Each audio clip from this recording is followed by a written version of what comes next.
Deus seja louvado. Amém.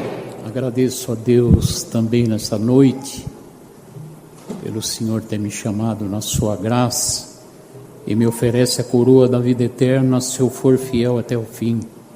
Agradeço a Deus de ter nascido num lar de pais crentes. Já se completou 58 anos que Deus me chamou nessa graça. Irmãos, agradeço a Deus que eu estava aqui na comunhão, lembrei de uma obra, sinto de contar para a Irmandade. Isso faz uns 40 anos atrás, morava na cidade de Matão, perto de Araraquara, e foi um irmão de São Paulo, com a sua esposa e seu filhinho, fazer uma visita para nós, estava de férias, e foi ali passar uns dias com nós, ficou 15 dias, todo dia nós congregava, todo dia nós fazia visita, mas teve um dia que ele estava sentado na cama de manhã, preocupado, e eu perguntei para ele, o que foi que houve? Ele falou, eu tive uma revelação, eu vi um casal de japonês parado na graça. Você não conhece nenhum casal de japonês nessa cidade? Eu falei, não, nessa cidade não tem casal de japoneses, mas aqueles dias nós congregando em Araraquara, depois do culto nós fomos fazer uma visita, e eu perguntei para aquele irmão se ele conhecia um casal de japonês parado na graça, e ele falou, eu conheço, só que é em São Carlos. Aí na volta comentei com o irmão que em São Carlos tinha um casal, e ele falou, então nós precisamos congregar lá. E na sexta-feira seguinte, irmão, nós somos em 5 irmãos congregar em São Carlos. Congregamos na congregação do Tijuco Preto, e Deus mandou a palavra, vocês não vão embora dessa cidade sem fazer o que vocês vieram fazer aqui. Vai fazer aquela visita que eu tenho uma obra para fazer naquela casa. Só que nós não sabíamos onde era.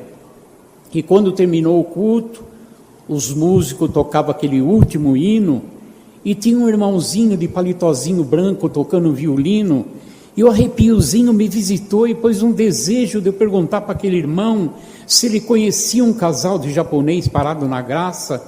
E quando ele terminou de tocar, eu fui lá e perguntei para ele se ele conhecia um casal de japonês que estava parado na graça. Ele falou, eu conheço. Aí eu chamei o irmão e conversaram, e o irmão falou, não, é esse o casal que Deus me mostrou, é esse mesmo, então vamos lá. Só que o irmão falou, eu não posso ficar junto com vocês, eu mostro onde é a casa e vou embora. E nós estávamos em 5 irmãos, daí eu falei, tá bom irmão, não tem um problema, só ensina onde é. E ele ensinou a nós onde era a casa, e falou, é essa casa. Eu falei, Deus abençoe, e fui lá, apertei a campainha, e lá saiu um japonês. Eu falei, paz Deus. Ele falou, amém. E eu senti de falar para ele, eu sou da cidade de Matão, tem mais um irmão que está comigo, que é da cidade de Matão, tem um da cidade de São Paulo, o outro da cidade de Santa Ernestina, e o outro da cidade de Gavião Peixoto. E ele tinha orado ao Senhor e falado, só aceito visita se for irmãos de outra cidade, bendito é o nome do Senhor. Aí deixou nós entrar na casa, e ali tinha um jogo de sofá de 3 e 2 lugares, nós sentamos, e o irmão sentou num banquinho, como se fosse um banquinho de órgão assim, e por 5 minutos ninguém falou nada, ficou todo mundo quieto, mas de repente Deus tomou aquele irmão lá de São Paulo, na linguagem japonesa, e foi falando em japonês, de repente aquele irmão japonês fez assim, como se fosse dar um careteio, deu um salto e começou a falar em japonês também, e de repente Deus desceu naquela sala, e quem não era selado com a promessa, Deus selou em japonês, e quem era selado, Deus trocou a linguagem, ficou tudo falando em japonês, irmãos, e foi uma presença de Deus tão forte, irmão, e ficamos por muito tempo assim falando a linguagem, e de repente, quando parou aquela manifestação, o irmão disse assim, vamos agradecer a Deus. E nós pusemos o joelho no chão Irmãos, Deus já tinha me levado naquela casa em espírito. Eu vi aquele tapete verde, aquele jogo de sofá, aqueles quadros na parede. Irmão, também vi lá fora aquelas plantas. E falei, meu Deus, eu já tive nessa casa. Vou falar para esse irmão que eu já tive aqui. Mas ia falar, só saía em japonês, não conseguia falar em português. Irmãos, e de repente aquele irmão lá de São Paulo começou a orar em japonês, orou 1h30 em japonês, irmãos. E quando levantamos da oração, a esposa do irmão já estava com o véuzinho na cabeça ali também, e ele disse assim para nós: a obra está pronta, irmão, Deus abençoe. E nós saímos daquela casa sem entender o que tinha acontecido naquela casa, porque nós não tivemos uma interpretação de linguagem, nem Deus revelou nada, irmão. E eu fiquei preocupado e comecei a congregar lá em São Carlos, para ver se eu sabia o que aconteceu com aquele casal de japonês. E peguei amizade com o Júnior, que é filho do ancião da Central, antiga Central. Irmãos, eu expliquei para ele a situação, para ele achar o casal de japonês. E passou uns 5 meses, encontrei com o Júnior, e ele disse assim: irmão, eu encontrei com o casal de japonês, e eles falaram assim para mim, que foi 5 irmãos brasileiros, falando em linguagem japonesa na sua casa, e falaram que Deus ia preparar a passagem de avião, que ele ia para o Japão, ele ia na cidade tal, no bairro tal, na rua tal, no número tal, e evangelizar, e deu o nome de alguns japoneses, e a obra de Deus começou no Japão. Glória a Deus. Glória a Deus. Agradeço a Deus, irmãos.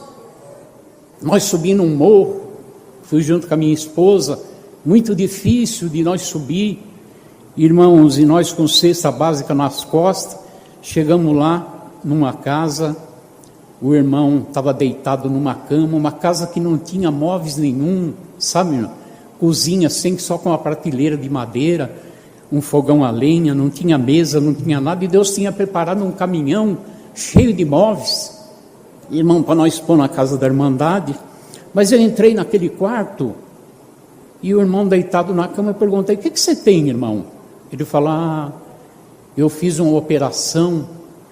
Irmão, quando cheguei em casa, nossos filhos estavam passando necessidade, e eu fui trabalhar assim mesmo na roça, estourou todos os pontos da cirurgia, e está tudo infeccionado. Falei: levanta a camisa aí, deixa nós ver. Ele levantou, irmão, estava feio o negócio mesmo, tudo infeccionado. Falei: irmão, você tem que ir no médico agora, tem que pôr você nas costas e descer. Irmão, mas quem que vai descer esse morro aqui, carregando eu sou muito pesado? É só Deus. Ah, é só Deus? Então nós vamos orar agora. E pusemos o joelho no chão, e Deus tomou a boca de um servo e disse: infecção, enfermidade que está nesse corpo, em nome do Senhor Jesus, seta vai para as trevas. Eu não sei se vocês crêem, mas no outro dia nós fomos levar roupa, estava sequinho, o Senhor libertou. Nessa mesma cidade, irmãos, nós somos no lugar onde eu acabei entendendo, aonde tiver um justo, a casa não perece. A irmã 14 filhos, e tinha um monte de filhos cheio de crianças, tudo mães solteiras, meninas, irmãos. E quando chegamos naquela casa com 2 cestas básicas, irmãos, eu me lembro até que eu tinha ido na casa do irmão Batateiro, muitos já ouviram falar, era um irmão que morava lá em Guarulhos, e ele chegou assim, falou assim para mim: médico, você vai entrar numa casa e tem 8 crianças, e ali faz 3 dias que não come. E eu vi aquele monte de criança, fui contar, tinha 8 crianças, me lembrei. Daí perguntei para a moça: faz 3 dias que vocês não comem, né? Ela é. E quando nós chegamos com a cesta básica, ela já foi acender o fogão de lenha para pôr ali a água para ferver, para fazer alguma coisa. Irmãos, só a irmã crente, mas tudo aquela família, a casa não pereceu, bendito é o nome do Senhor. Mas vizinha essa casa tinha que atravessar uma pinguelinha. Irmãos, nós atravessamos a pinguelinha com uma cesta básica nas costas, e quando chegamos lá na casa, veio uma moça andando que nem um cachorrinho de 4, assim, de joelho, andando.